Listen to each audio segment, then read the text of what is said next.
જૂનાગઢ જિલ્લાના વિસાવદર ખાંભા ગામે સહકારી ક્ષેત્રનું એક મોટું અને ચોંકાવનારું કૌભાંડ સામે આવ્યું છે, જેમાં સ્થાનિક ખેડૂતોની જાણ બહાર તેમની બોગસ સહીઓ કરીને ખાંભા નાના અને સીમાંત ખેડૂતો સેવા સહકારી મંડળી નામની બોગસ મંડળી ઊભી કરવામાં આવી હતી। આરટીઆઈ દ્વારા થયેલા આ ખુલાસા મુજબ આશરે 100 જેટલા ખેડૂતોને આ મંડળીના સભાસદ બનાવી દેવામાં આવ્યા છે, જેના વિશે તેમને પોતે પણ જાણ નથી। દસ્તાવેજોમાં સહીઓ પણ એક જ વ્યક્તિ દ્વારા કરવામાં આવી હોવાની શંકા સેવાઈ રહી છે। આ બોગસ મંડળીના નામે સરકારી ખરીદી સહિતના મોટા આર્થિક લાભો મેળવી લેવામાં આવ્યા હોવાનું બહાર આવ્યું છે।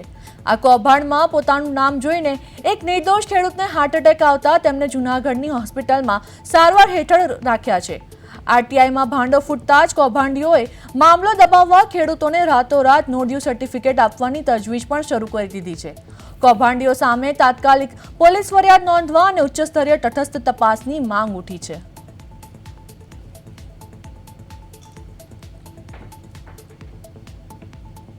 અમારા ગામમાં જે બોગસ મંડળી છે એમાં ખુલ્લું છે, બધાના 100 ખેડૂતના ખોટી સહી કરીને અને મંડળી ચાલુ કરેલ છે અને એને જે કાંઈ સરકારીમાં વહીવટ કર્યા હોય અને અમને કોઈને તો ખબર નથી ખેડૂતને।